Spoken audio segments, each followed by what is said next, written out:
Good morning.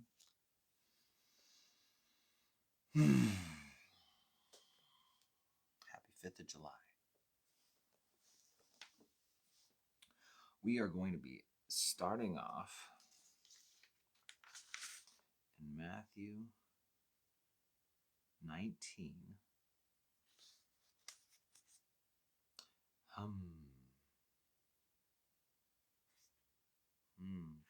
There's a lot of transitions coming up where it's like you could take on more or you could take on less. So let's just start reading and let's just see how far we get. So that means we need to back up. Yesterday we were looking at marriage and divorce. And Jesus told the disciples that they can't just get divorced just because they feel like it. They can't get divorced because they are not in love anymore. They can't get divorced because they found someone else they like more. They can't get divorced because they irritate each other. They can get divorced for extremely serious issues that really have no coming back from. Like adultery is the thing he says. And so the disciples say, well, if that's the case for a man with his wife, it's better not to marry. That's what the disciples say. What? If we can't just get divorced, why even get married then? And really, that shows you the culture at the time.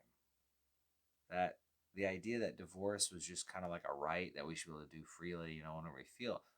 That was the culture of the time. And so this is also, I think, why Jesus speaks so forwardly against divorce. But, so this is now continuing that thought from yesterday. He said to them, all cannot accept this saying, but only to those whom it has been given. It's better not to marry.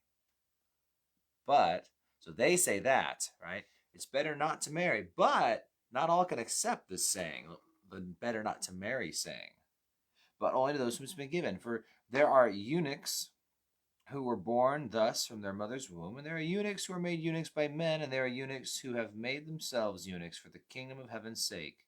He who is able to accept it, let him accept it. Now, there's literal eunuchs, men who've been emasculated and castrated, and some are born without the ability to have children.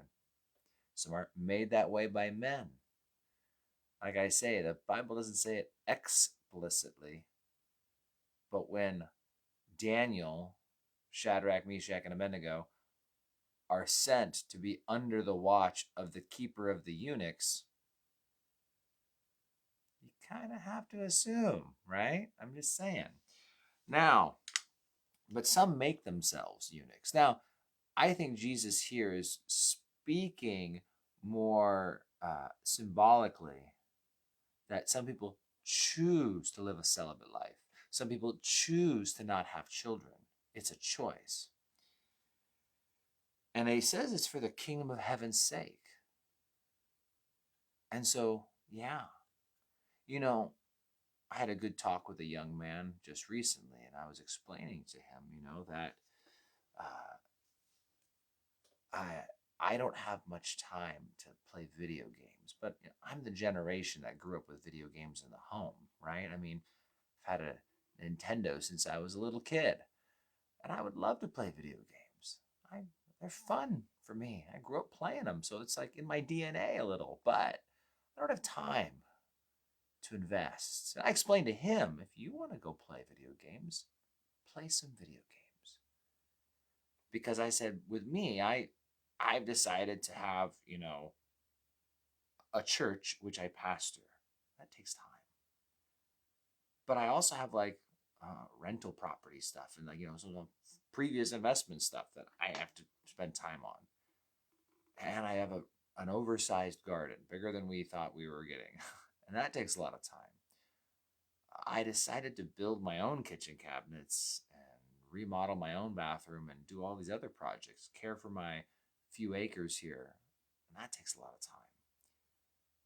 But more than those things even really ought to be. Maybe not hour for hour always, but at least in importance is I have a wife and I have 6 kids. And that's a priority. That is the priority, second only to serving God. And so that's a huge time commitment. And what I explained to him is like, well, it was, and ironically, recently, Judah and I checked out a video game on the computer. It was free to download, so we got it. And it was recommended to me by Jason Lyle. Jason Lyle says he loves to play that game. It has dinosaurs in it, so go figure, right? But Jason Lyle's not married. He's single. And he, rightly so. And so I was telling this young guy, it's like, yeah, if you're single, I mean, if you spend, you know, 4 hours in prayer, 4 hours in the word, and 4 hours evangelizing, and you find yourself with 4 hours left in your day, 8 hours of sleeping, 16 hours awake, I go, and you want to spend that time playing video games? Don't feel ashamed that you want to do something fun after spending 12 hours serving the Lord. So, but most of us don't have 16 hours like that to spend. Short story long. Jesus says that some people make themselves eunuchs for the kingdom of heaven's sake. There is a gift of singleness. There is a gift of singleness. Some people, I think, are given that gift for a season because back up to verse 11. All cannot accept the same, but only those to whom it has been given. A lot of people think, especially young people who haven't found the one, and they're thinking, "Oh, I'm just called to be single," and yet they desperately desire to find someone and be married. And it's like, no, you're not called to be single if you're desperately desiring to be married. And yet, if you find yourself as single and you're happy and okay with that, well, use that time that God has given you to serve the Lord. And maybe God changes those plans and you were content and then something changes and then all of a sudden, boom. Well, that doesn't mean that, well, no, God called me to be single. Well, no, I think God might give you the gift for a season. I think other gifts are given for seasons. I think during revivals, there are recordings of and stories of preachers who preached with amazing power and authority and anointing during a revival. And then after the revival, they said it went back to normal preaching. They said there was a gift given during a season, then the gift went away. And God's gifts he gives to each individually as he chooses, we read in 1 Corinthians 12. I don't know if I want to spend too much time over there, but 1 Corinthians chapter 7 is really a good place to have as a cross-reference. Now, Paul says, concerning the things which he wrote to me, it is good for a man not to touch a woman. You see, Jewish custom and tradition to not have children was a curse. You were outside of the will of God because God said, be fruitful and multiply. Therefore, if you did not have children, I want to say, is it minimum 2? There were different, remember we talked yesterday about Hillel and Shammai, and there were different camps. There was different camps about the minimum number of children you could have. I'm trying to remember, because they used people like Moses. Okay, how many kids did Moses had? Well, then therefore that's okay because that's the minimum. But so many Jewish Christians, they were still kind of following the same teachings and trends that they had been raised on. So this idea of not having kids was a curse. And Paul actually says he's trying to correct that. He's saying, no, actually, it's okay for a man to not touch a woman. To remain single is okay. And he says in verse 7, I wish that all men were even as myself, but each one has his own gift from God, key word again, one in this manner and one in the next manner. He's saying, hey, everyone has gifts. And he goes on just to explain that, this gift of singleness in order to serve the Lord, it's no less a gift than the gift of tongues. And if you fake either one of them, you're not doing any good to the kingdom of God. You can try and fake the gift of singleness, i.e., acting like, yes, God has called me to be single, when deep down you don't desire that because you haven't been given the gift. If you have the gift, the desire to remain single would be there. Just like the gift of tongues. Like I said, you can pretend like you speak in tongues, but that doesn't mean you have the gift, right? So that's the idea, is that you can't fake this stuff. But Jesus lets the guys know, in response to it's better for a man not to marry, right? It's better not to marry. Well, some people have this gift, but not everyone has this gift. And if you feel like you want to get married, I know there's a lot of married people watching. Sorry. You guys are already stuck. But for the single people, right? But if you feel like, no, I am attracted to people of the opposite sex. The idea of children is a nice idea. Well, then you guys aren't given the gift of singleness, but you may be in a season of singleness. So serve the Lord while you're single, and serve the Lord while you're married. You guys should just always serve the Lord. That makes it really simple. Then you don't have to worry.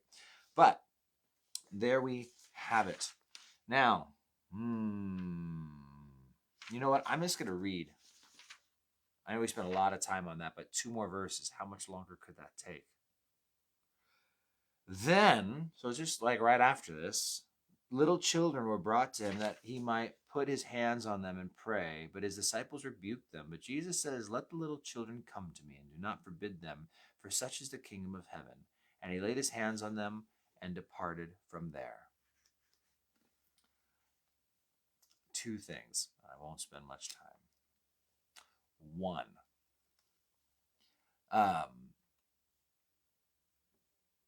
is that the disciples thought that the little children weren't good enough for Jesus' time. Like, Jesus has bigger fish to fry. Well, my friends, we might feel that way sometimes too.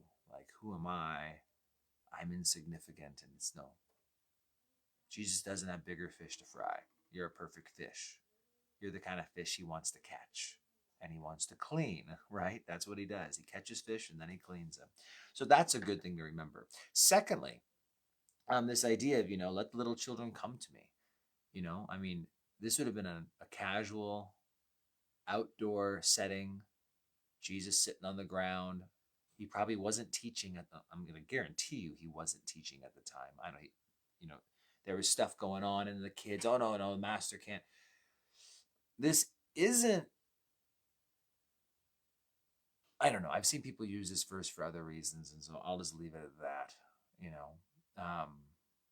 Kids are welcomed in Jesus's arms. There's no one too insignificant for Jesus. That doesn't mean that kids can't be distracting and take away from what Jesus is trying to accomplish.